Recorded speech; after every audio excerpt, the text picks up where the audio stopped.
สวัสดีครับพี่น้องเจอกันอีกหนึ่งมือเนาะครับเนาะ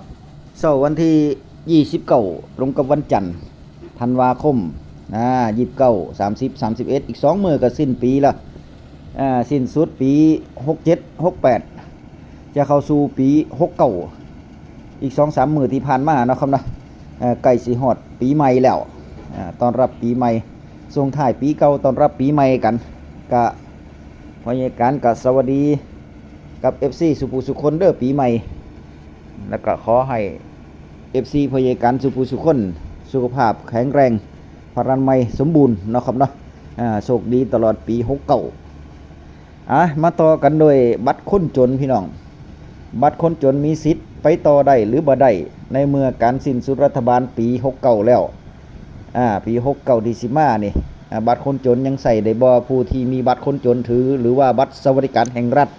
แต่ว่าก่อนอื่นพยาการก็อยากจะแนะนำปุ๋ยก่อนสักก่อนเด้อตอนนี้แจ้งข่าว FC พี่น้องเกษตรกรชาวนาทั่วประเทศก็คือตอนนี้พยาการผลิตปุ๋ยขี้ไก่อัดเม็ดเริ่มลงมือแล้วนะครับเนาะก็สามารถสั่งจองกันได้เริ่มจำหน่ายเริ่มทยอยส่งละเมื่อวานก็ไปส่งในส่วนของสระบุรีส่งทั่วประเทศพี่น้องแต่ว่าของพยาการราคาส่งเด้อพี่น้องเด้อของพยาการขายราคาส่งราคาถูกราคาทรงนี่สั่ง100กระสอบขึ้นไปเด้อพี่น้องเด้อสั่ง100กระสอบนี่พยาการถึงจะส่งได้ถ้า2-3สอบนี่พยาการบ่ได้ส่งเด้อเพราะว่ารถร่วมที่เพิ่นแล่นมารับของนี่เพิ่นกินเป็นตันเนาะครับเนาะค่าขนส่งเพิ่นบวกค่าขนส่งเบ็ดเสร็จเรียบร้อยแล้วไปฮอดหม้องจ่ายเงินพุ่นเลยจ่ายเงินหน้างานลงของเรียบร้อยแล้วลงปุ๋ยเรียบร้อยถึงจ่ายเงินปุ๋ยไปฮอดไปถึงแล้วค่อยจ่ายเงินอันนี้ปุ๋ยนะครับเนาะรถสามารถไปส่งได้ทั่วประเทศสั่งจองกันเข้ามาได้ปุ๋ยขี้ไก่อัดเม็ดพี่น้องสามารถใส่เครื่องพ่นได้นะครับเนาะสามารถใส่เครื่องพ่นได้เอาไปพ่นบ่ว่าจะเป็นอ้อยข้าวยางพาราปาล์มดูว่าผลไม้หลากใหม่ยังใส่ได้เบิดเลยเด้บ่มีผลเสียเลยเนาะยิ่งใส่หลายเท่าใดก็แฮงดีลองเอาไปใส่ไปเบิ่งกันพี่น้องเปิดใจเอาปุ๋ยราคาถูกสนใจก็โทรหาพยาการได้0652719722เบอร์โทรคือเก่านะครับนะตอนนี้มีจำหน่ายมี2อย่างก็คือเข้ากข6ต้นเตี้ยสามารถเข้าบ่ล่มเนาะครับนะผลผลิตได้หลายแล้วก็ปุ๋ยขี้ไก่อัดเม็ดเด้อพี่น้องเด้อใส่เครื่องพ่นได้ทำนาปี69นี่ประหยัดต้นทุนเอาปุ๋ยขี้ไก่อัดเม็ดไปหว่านไปใส่เข้าสิได้งามมากจะได้รวงใหญ่รวงโตลองไปใส่เบิ่งพี่น้องประหยัดต้นทุนนำเพราะว่าปุ๋ยปุ๋ยเคมีราคาสูงเนาะครับเนาะปุ๋ยขี้ไก่อัดเม็ดนี่บำรุงดินเด้บำรุงดินใส่เที่ยนึงก็ได้3ปีพุ่นมันบำรุงดินแล้วก็ปรับสภาพดินให้เฮาพร้อมเด้เข้างามเขียวดนพี่น้องเนี่ยปุ๋ยขี้ไก่อัดเม็ดใครสนใจก็โทรมาหาพ่อใหญ่การได้ตลอด24ชั่วโมงปีใหม่ก็บ่หยุดส่งเด้สามารถส่งได้นะครับเนาะยกเว้นว่าวันที่31กับวันที่1นี่จะยุติกันในการส่งซะก่อนเพราะว่าให้เพิ่นไปฉลองปีใหม่กันเนาะวันครอบครัวมาเบิ่งในส่วนของคุณโยคณากรแฟ้มภาพแฟ้มข่าวว่าบัตรคนจนมันไปต่อได้หรือบ่ได้หรือว่าบัตรใหม่จะเปิดทำการมื้อใดหรือว่าบัตรใหม่นี่ผู้ที่จะสมัครใหม่หรือว่าผู้ที่ยังบ่ทันมีบัตรนี่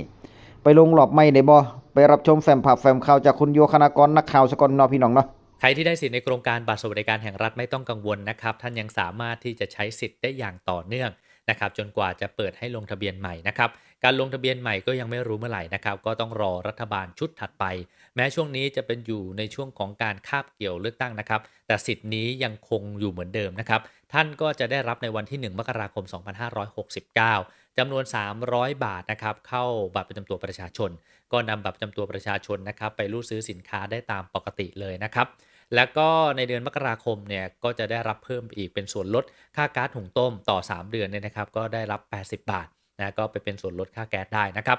ส่วนคนพิการก็ยังได้เหมือนเดิมครับนะฮะในวันที่20มกราคม69นะครับก็จะได้เงินเพิ่มอีก200 บาทสำหรับกรณีคนพิการที่ได้สิทธิ์ในโครงการบัตรสวัสดิการแห่งรัฐที่เขาจะโอนเพิ่มเติมให้นะครับเดิมเนี่ยผู้พิการนะครับก็จะได้รับอยู่800 บาทอยู่แล้วใช่ไหมครับนะก็ได้รับจากบัตรสวัสดิการอีก200 บาทก็รวมเป็น 1,000 บาทครับดังนั้นคนที่ได้สิทธิ์ในโครงการบัตรสวัสดิการแห่งรัฐอยู่ในปัจจุบันอยู่แล้วนะครับท่านก็ใช้ไปเลยต่อเนื่องไปเรื่อยๆนะครับส่วนคนใหม่ที่รอลงทะเบียนบัตรสวัสดิการแห่งรัฐอยู่นะครับก็ต้องรอนะครับว่าจะได้รัฐบาลชุดใหม่เมื่อไหร่แล้วเขาจะมีการกำหนดในการตรวจคุณสมบัติใหม่ลงทะเบียนใหม่เมื่อไหร่อย่างไรเนี่ยนะครับก็ต้องรอไปก่อนนะครับ สรุปแล้ว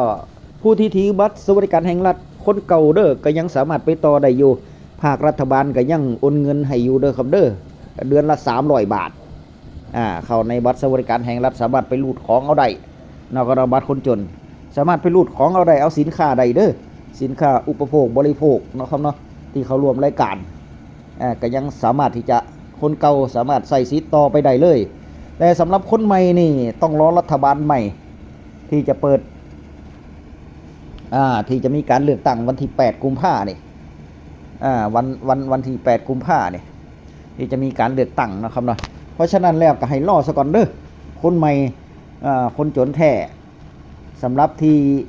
บัตรคนเก่านี่น่าจะมีการคัดออกอยู่เพราะว่ามันมีคนจนบัตรแท้ก็มีนั่นแหละมีคนจนบัตรแท้ก็มี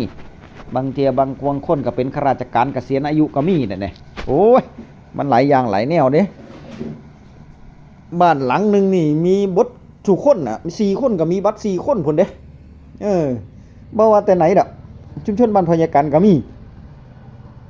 คนเดียวมีบัตรคนเดียวบัตรได้สิทธิ์บดสุอย่างสุอันนั่นน่ะ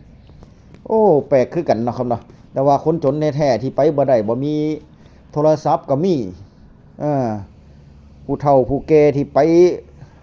บ่ได้มีหนี้มีสินก็มีโอ้ยักเฮ็ดแนวไหนพี่น้องเอ้ยให้ผู้ใหญ่บ้านให้อสมมาสำรวจก็แห้งจังพี่น้องก็แห้งจังเนาะครับเนาะว่าเตะเข้าโกอย่างเดียวเอาแต่พี่น้องเจ้าของเข้าไปอย่างเดียวมันเป็นจังซั่นเด้มันมีบทสู่บ้านสู่เมืองแล้วเนาะเอาคลิปหน้าพอกันไหมพี่น้องคลิปนี้ก็ถือว่าเป็นเนื้อหาสาระดีๆจากพ่อใหญ่การอย่าลืมเด้อฝากปุ๋ยพ่อใหญ่การนำปุ๋ยขี้ไก่อัดเม็ดตอนนี้เริ่มทยอยส่งแล้วเนาะครับเนาะเพราะว่าหน้าฝนมันเฮ็ดบ่ได้มันสืดมันแซะ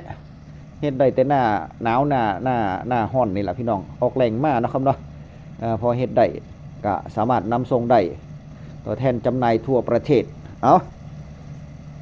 ใครสนใจจังไหนก็โทรมาพี่น้องคลิปหน้าพอกันใหม่คลิปนี้สวัสดีครับ